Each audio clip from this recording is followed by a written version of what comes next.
Hi my dear friends, and welcome back to another video. Today we're going to be looking at some big questions that The Mandalorian Season 3 needs to answer. Before we dive into it, I just want to say that today is the 29th of October, which means that we're exactly 2 months away from the Book of Boba Fett. It's getting closer guys, and we're also exactly 2 weeks away from Disney Plus Day, which is when we're going to get our first Book of Boba Fett trailer. But as we say around these parts, without any more jibber jabber, let's dive straight into it. The next chapter of the Mandalorian story is the Book of Boba Fett, but after that, probably in late 2022, we're getting the Mandalorian Season 3. And that's what we're going to be discussing in today's video. Over the last few months, we've had quite a lot of Mandalorian news with regards to filming, plot rumours, and so on. But what about the big questions that Season 2 left us with that need to be answered either in Season 3 or 4? Now, Giancarlo Esposito did say a while back that we would not get answers until the 4th season of the show, but that was back when the actors still thought that the Book of Boba Fett was going to be Season 3 of Mando and not its own show, so he might have meant The Mandalorian Season 3 when he said Season 4. And so if this is the case, then we could get answers sooner rather than later. So here are some important questions that need answering. First of all, will Luke Skywalker and Grogu be back in Season 3, or is their storyline going to be saved for a different series? After Grogu said goodbye to Din Djarin, we all assumed that the father and son duo would be back together again someday. Even Mando promises him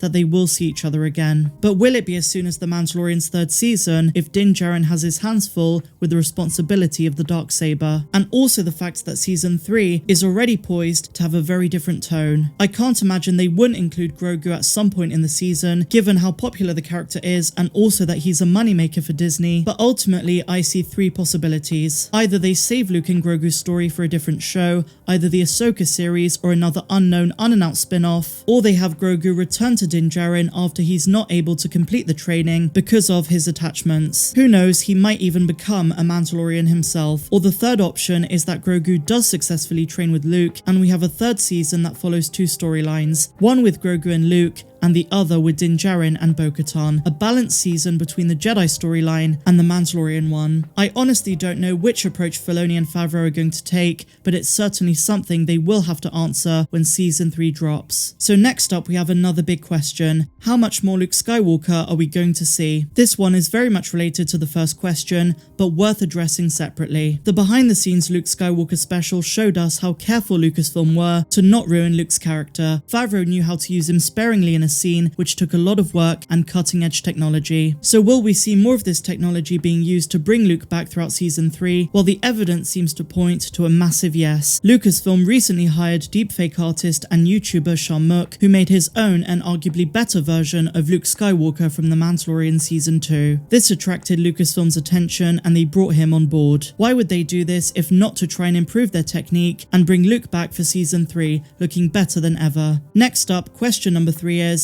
will Din Djarin retain the Darksaber? This is probably the one question that the entire plot of Season 3 is going to be based around. Din Djarin beat Moff Gideon and is now the rightful ruler of Mandalore, but as we saw in the Season 2 finale, he's a reluctant one. He has no interest in the Darksaber or holding that position. Bo-Katan Kryze, on the other hand, would do anything to get her hands on it, but she refused to be handed it because this time she wants to win it rightfully. The Seeker must defeat the current wielder of the Darksaber in combat if they are to be the rightful ruler. So we must wonder if Bo-Katan is going to challenge Din, or if they're going to try and come to a mutual agreement to rule together, or if something greater comes up on Mandalore that is far more pressing than the issue of the saber itself. We've had rumours that there are going to be 75 Mandalorians in Season 3, and a rogue Mando clan could easily pose a threat to both Mando and the Night Owls. They might have to put their differences aside, come together and defeat a greater Mandalorian enemy. Alternatively, and I really like this option, Mando might seek out the advice of the armourer, my good friend Emily Swallow's character. She could counsel him on what to do and inform him of the importance of this ancient weapon. The next question Season 3 really needs to answer is how are they going to deal with the absence of Cara Dune? After the firing of Gina Carano, the question of what will happen to her character has been popping up a lot. It's very doubtful they're going to recast, and so what is going to happen in-universe to the character? In my opinion, there are 4 options. Either they don't address it whatsoever, whatsoever. The second option is that they have Mando say that she's on a mission somewhere. Alternatively, they use her to explain how Moff Gideon escaped custody by stating that he killed her. Or the fourth option, they just don't return to Navarro, which I think is very unlikely given the recent photo leaks. None of these are ideal, but the one that gives the character a little more grace is just have her off on a mission somewhere. Leave it open-ended and you don't have to explain much. The next question is, will we ever see Boba Fett again after the Book of Boba this December? Boba reappeared for the first time in years in The Mandalorian Season 2. He survived the Sarlacc pit and was after his armor. Now that he's teamed up with Fennec Shand, killed Bib Fortuna and is ruling over Jabba's palace, he's getting his own spin-off, The Book of Boba Fett.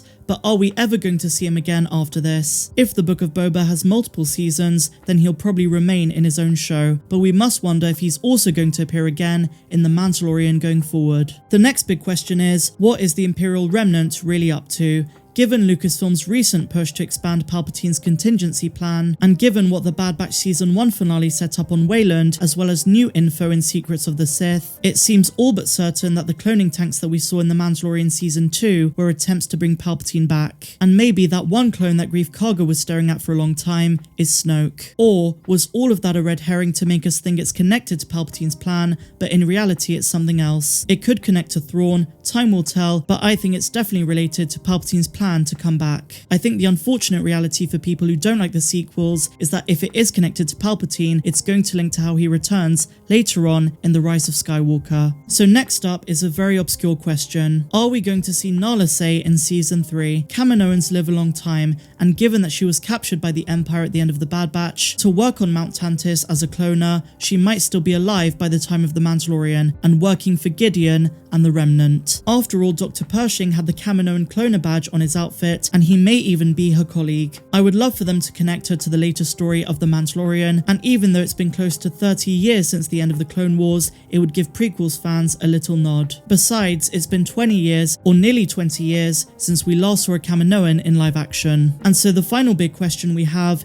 is, are we going to see more of Din Djarin's backstory in flashbacks? In Season 1, we got flashbacks to Din Djarin's childhood when his planet was raided during the Clone Wars. He was hidden by his parents and then rescued by Death Watch, making him a Mandalorian foundling. But there was something very interesting about the robes that his parents wore. They were very similar to the ones that the Guardians of the Whills wore, and I wonder if he's got a Force-sensitive connection there. I interviewed Bernard Bullen a while back, who plays Din Djarin's father in Season 1, and go check out my Patreon if you're interested in that, and he said that he would love to reprise the role going forward, although at the time he didn't know what the future of his character would hold. Now, just a bonus question to end things off with, are we going to see Grand Admiral Thrawn? We know he's poised to return with Ezra Bridger in the Ahsoka series, but given that Star Wars Ahsoka is a spin-off of The Mandalorian, is he also going to appear in other shows like The Mandalorian, or even unannounced shows that are coming? That would be a really interesting question, and I want to know his dynamic with Moff Gideon. Now, we just briefly skimmed the surface of big questions that we have for Season 3, but there are so many more. I picked out the most asked questions that you guys posed over the last few weeks and months, so I tallied them up and chose the popular ones. But I would like to know what questions you want answered in Season 3. Let me know your thoughts in the comments down below, and if you guys enjoyed this one,